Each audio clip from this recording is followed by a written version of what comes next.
എനിക്ക് ദരിദ്രന്റെ പേരിട്ടുണ്ട്. എൻ്റെ പേര് ലാസർ എന്നാണ്.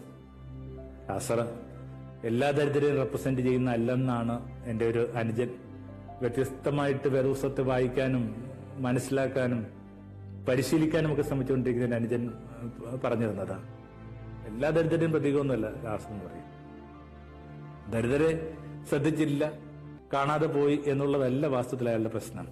പിന്നെയോ ഈ പറഞ്ഞ ലാസറിനെ കാണാതെ പോയെന്നുള്ള. ലാസർ എന്ന് പറയുമ്പോൾ നിങ്ങൾക്ക് പേരിട്ട് വിളിക്കാൻ പറ്റുന്ന പരുവത്തില് നിങ്ങളുടെ ഏറ്റവും അടുത്ത പരിസരങ്ങളുള്ളവരാണ്. അത് നിങ്ങളുടെ ക്ലേശമനുഭവിക്കുന്ന ഒരു ബന്ധുവായിരിക്കാം.